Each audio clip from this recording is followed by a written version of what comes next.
Shalom, nous allons étudier le Daf Tet dans Masechet Sanhedrin et nous reprendrons vraiment les derniers mots du Daf Chet Amud Bet. Avant cela, nous rappelons la question de la Gemara.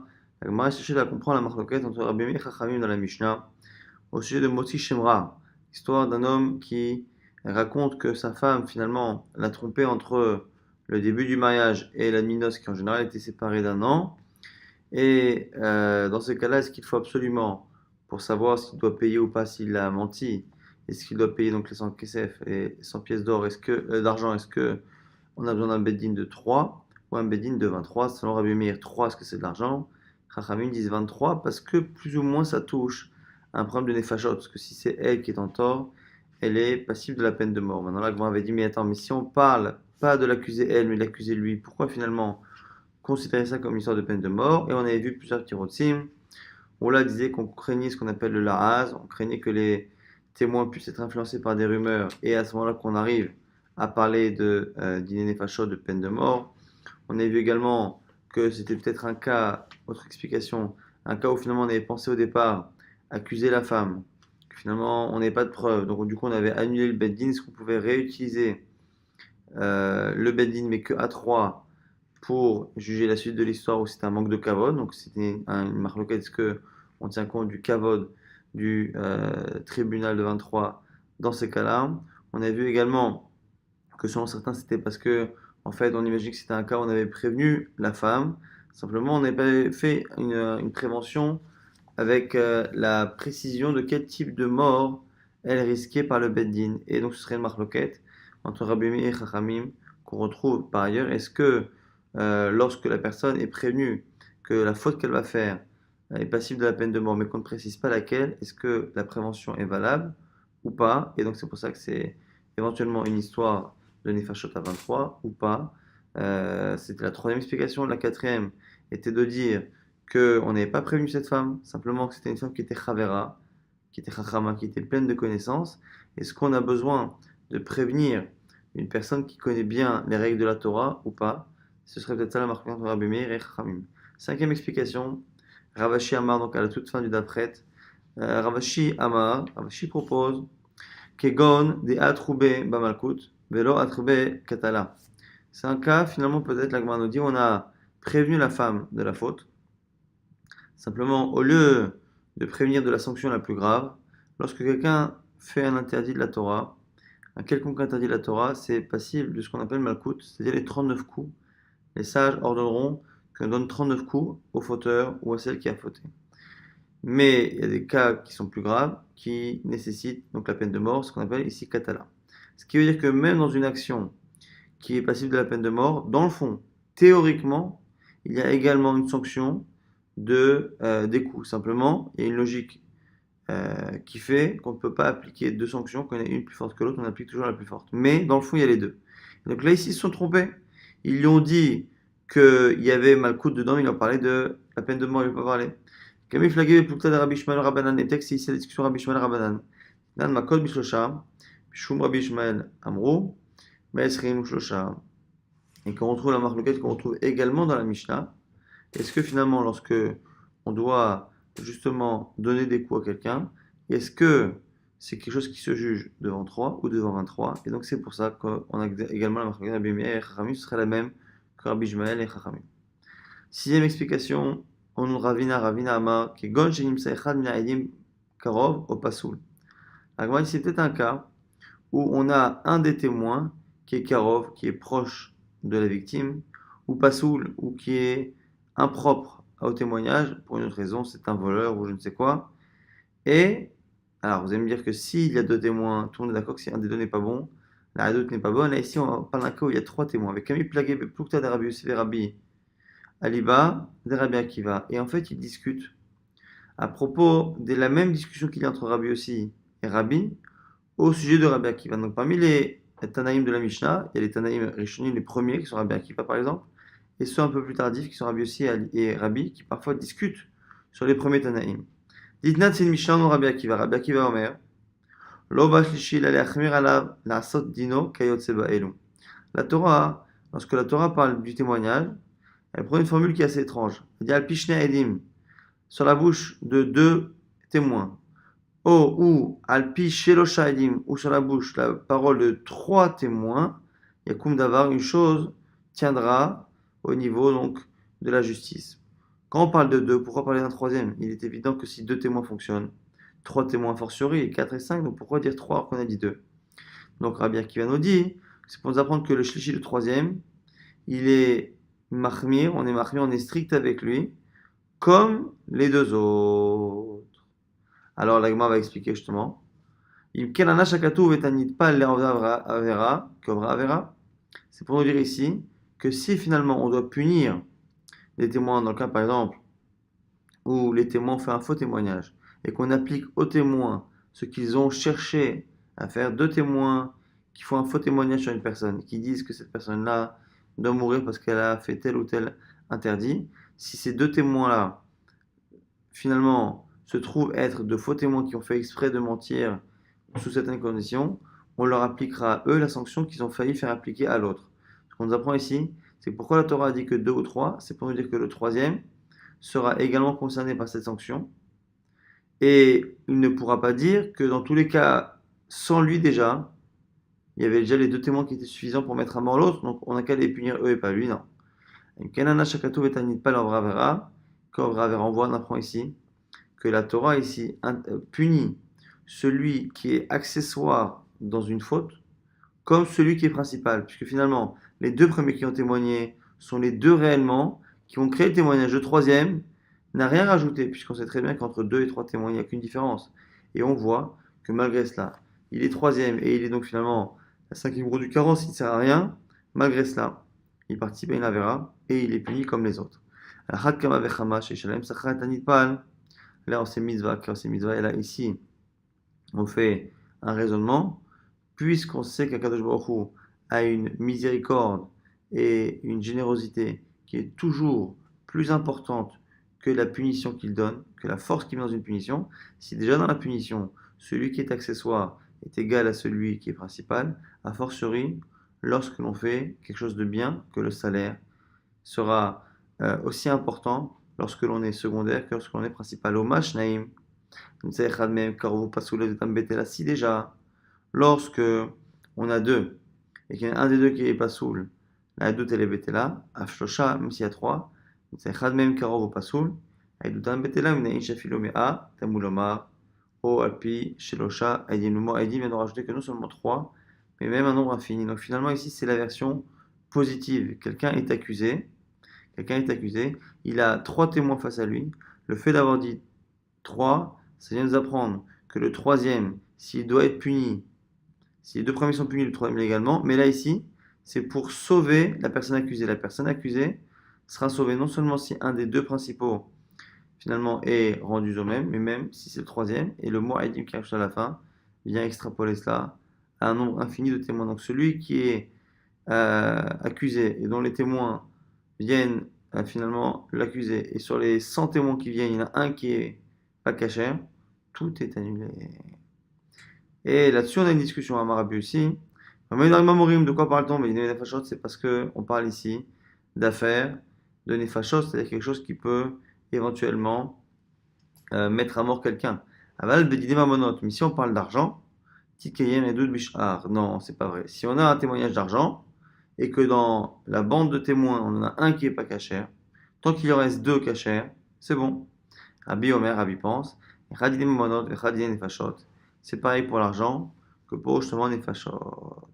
Et la Gemara donne quoi? Ve'ematai, bisman sheitru bahen, mais à condition qu'il y ait une atraa. Al bisman shelo yitru bahen.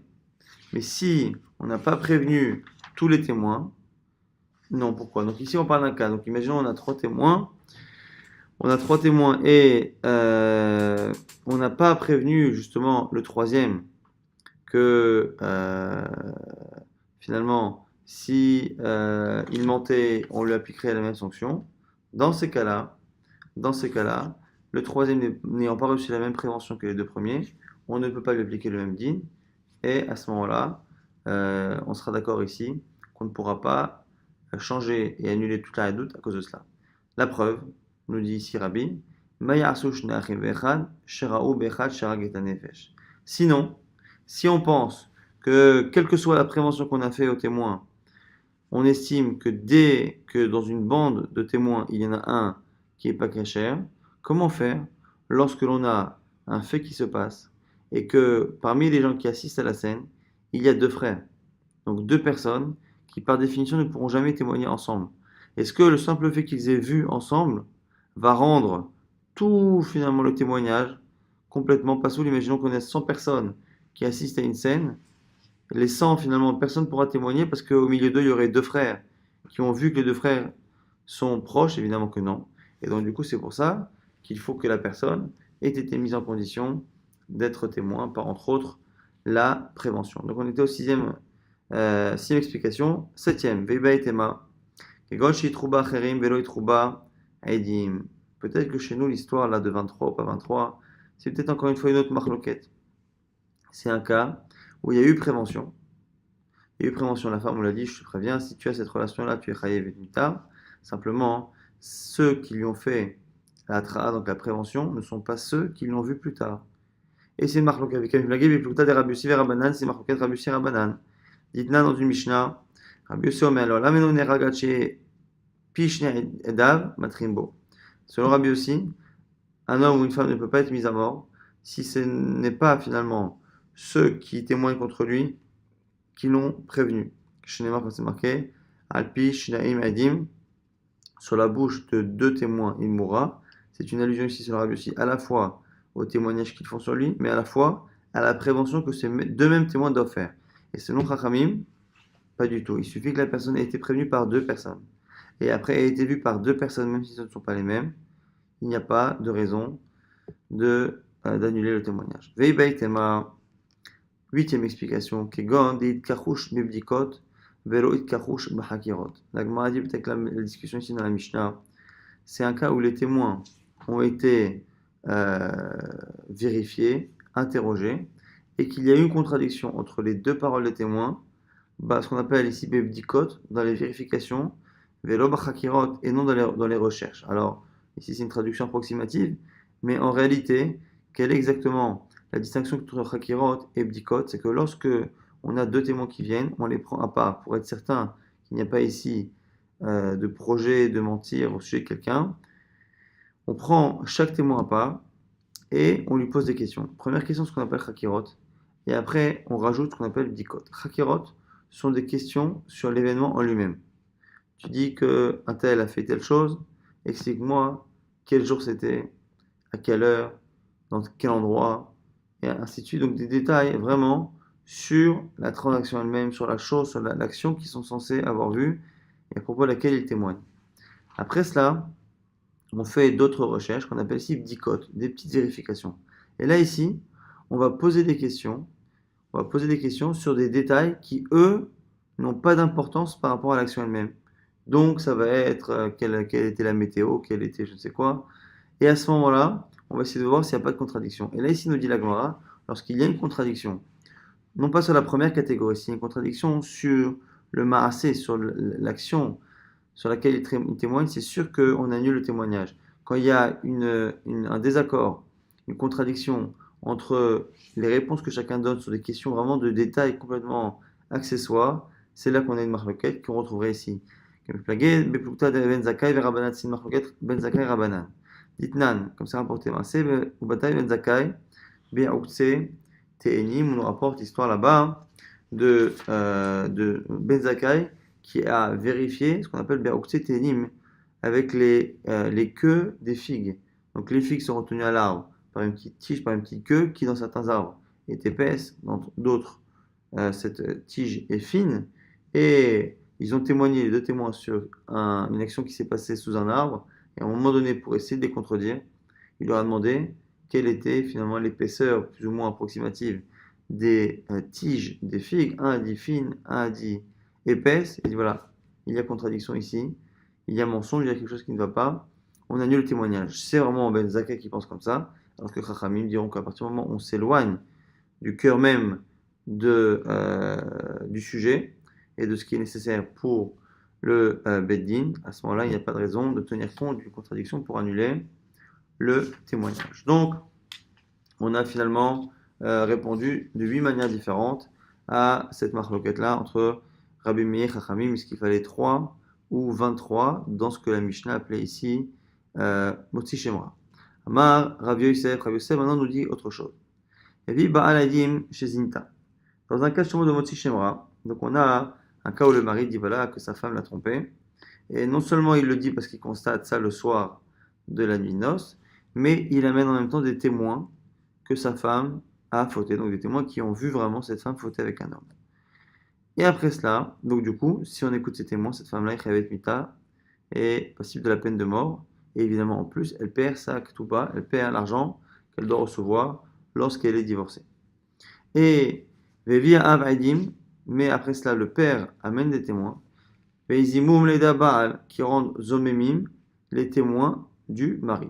C'est quoi Zomemim encore une fois? C'est pas que ce qu'ils disent est faux. Si deux témoins disent blanc, deux autres témoins disent noir, chacun contredit l'autre, mais il n'y a pas de Aidim Zomemim. Aidim Zomemim, c'est lorsque les témoins postérieurs viennent et témoignent non pas que ce qu'ils disent est faux, mais que ce qu'ils disent ne peut pas être vrai parce qu'ils étaient ailleurs à un autre endroit. Si les témoins postérieurs disent que les premiers témoins étaient ailleurs le jour où ils sont censés avoir vu cela, donc il était impossible qu'ils aient vu cela, à ce moment-là, c'est là qu'on appliquera au premier la sanction qu'ils ont cherché à faire appliquer. Donc là, les témoins du père reviennent et disent les témoins du mari n'ont pas pu assister à cela. Et donc, et d'Abba et Ragim, on va les tuer. Pourquoi? Parce que comme les deux premiers témoins ont témoigné contre la femme pour la punir de peine de mort, et que finalement ils ont menti, on leur appliquera eux. Mais ils ne paieront pas par contre l'argent de l'Aktuva, parce qu'on a un principe. Lorsqu'une personne, à cause d'une même action, est coupable à la fois d'une sanction faible et à la fois d'une sanction forte, on appelle ce qu'on dit Kimle Berabba Miné, c'est-à-dire qu'on lui appliquera que le Rabba Miné la sanction la plus dure, la plus stricte, et ici, évidemment, c'est la peine de mort par rapport à l'argent, donc ils ne paieront pas avant d'être mis à mort, simplement ils seront mis à mort. Chaza vevi Baal edim vezimum le'ederav. Maintenant, le feuilleton continue, et on a des témoins du mari qui viennent et qui rendent Zomémine, les témoins du père, qui eux-mêmes avaient rendu Zomémine, les témoins du mari. Donc je reprends l'histoire. Le mari amène deux témoins que sa femme a fauté, donc la femme est passible de la peine de mort. On a deux témoins qui viennent dire pour le père que finalement ces deux premiers témoins-là du mari sont faux. Donc on pense à un moment donné maintenant reporter la peine de la femme vers les premiers témoins. Et quand on se rend compte finalement que même c'est les deuxièmes finalement témoins qui sont faux, on sauve évidemment les premiers et on applique à la deuxième paire de témoins la sanction de peine de mort qu'on voulait appliquer au premier parce qu'on avait cru qu'ils avaient cherché à appliquer à la femme. Bon. Dans ces cas-là, aider à Av, les témoins du père, qui sont venus disqualifier les premiers témoins, seront mis à mort, Shalmin Mamon, et ils paieront de l'argent. Ah, pourquoi? Pourquoi? On a dit que normalement, lorsqu'on doit être mis à mort et payer de l'argent, on ne peut pas avoir les deux, parce qu'ici, ils n'ont pas fauté par rapport à la même personne.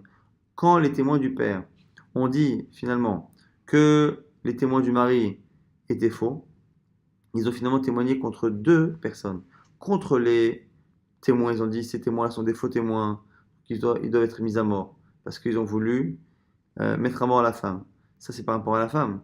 Mais par rapport au mari, ils sont coupables d'avoir cherché à lui faire perdre de l'argent. Donc, Mammon Lazé, ils ont failli faire perdre de l'argent au mari.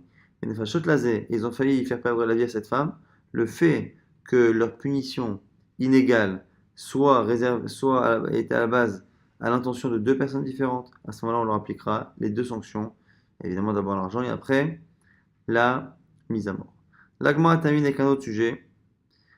Amar Yosef, Ploni Revao le Onso. Un homme qui témoigne qu'il a été violé ici par un homme, en sachant que la relation entre deux hommes est passible de la peine de mort. Ploni Revao le Onso contre son gré. Hu ve'achem istarfim le Horgo.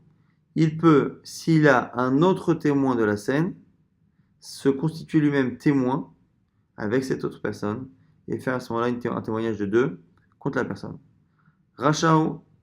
Maintenant, s'il dit Rirtsuno, il témoigne, voilà, j'ai eu une relation avec tel homme, mais la personne qui est en train de le dire nous avoue que finalement, elle l'a fait de manière volontaire. À ce moment-là, Rachaou, le fait de dire qu'il a ce genre de relation, il se rend finalement Racha, il se rend fauteur. Vers Torah Amra, et la Torah dit, Al tachet Racha aide. Un Racha ne peut pas aider. Donc ici, il ne pourra pas se constituer témoin de cette scène, puisque ses paroles le rendent Racha, donc il ne peut pas témoigner. Rava donne une autre raison. Adam karovet selatzmo. Pourquoi ça ne marche pas? C'est parce qu'un homme est proche, entre guillemets, de lui-même. C'est-à-dire que la même que je ne peux pas témoigner sur un frère, je ne peux pas témoigner à mon propos. Et Adam ici Racha. Et donc, du coup, un homme ne peut pas se rendre Racha, ne peut pas finalement se créer un statut de Racha. Alors, on va se dire, mais si c'est ça, comment la Torah peut-elle tenir compte des aveux? Les aveux là-bas, c'est par rapport à tout ce qui est financier. La Torah a clairement dit ici qu'un homme qui avoue, finalement, on le croit parce que c'est financier et que c'est pas ici une histoire de richot, de statut de rachat, mais là ici, comme il se crée un statut de rachat, on part du principe qu'on ne le croit pas. On va rapidement résumer ce qu'on a vu dans ce DAF. On a vu d'autres raisons pour lesquelles on aurait pu avoir cette marque locale entre Rabbi Chachamim 3 ou 23. Il y en a qui disent que c'était un cas où, au lieu de prévenir la femme de la peine de mort, on l'a prévenu simplement de Malkout. Et Malkout, est-ce que ça vient de 23 ou pas 23? C'est la marque de Rabbi Shmuel et Rabbanan, qu'on retrouvera ici entre Rabbi Meir et Rabbanan. Autre explication, c'est un cas où on avait 3 témoins ou plus, et qu'un des témoins est Pasoul, et c'est une marloquette entre Rabbi aussi et Rabbi.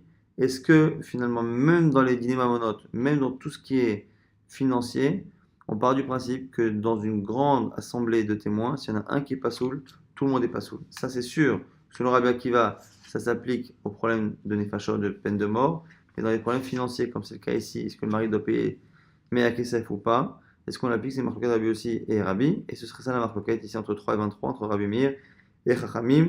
On a vu une septième explication qui était de dire que finalement c'était peut-être un cas où finalement les témoins qui avaient assisté à la scène n'étaient pas les mêmes que ceux qui avaient prévenu la femme. Et du coup, selon certains ça marche, selon d'autres ça ne marche pas.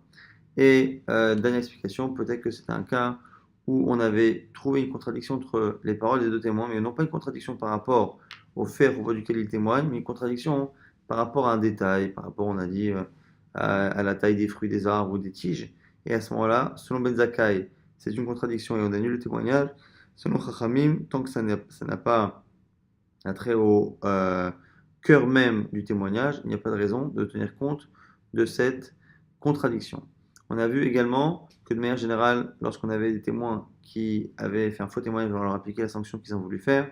Si à la personne contre laquelle ils ont témoigné, ils ont failli lui faire perdre deux choses, à la fois l'argent et à la fois la vie, peine de mort, on ne leur appliquera pas les deux, à cause du principe de Kimlev et d'Arabaminé, sauf si leur témoignage a failli faire perdre de l'argent à une personne et faire perdre la vie à une autre. À ce moment-là, on leur appliquera les deux. Et après, on avait vu que lorsque l'on a quelqu'un qui dit qu'il a été violé par un homme, on le croit, il peut témoigner avec un autre. Si par contre, il le dit qu'il l'a fait de manière volontaire, à ce moment-là, ça ne marche pas.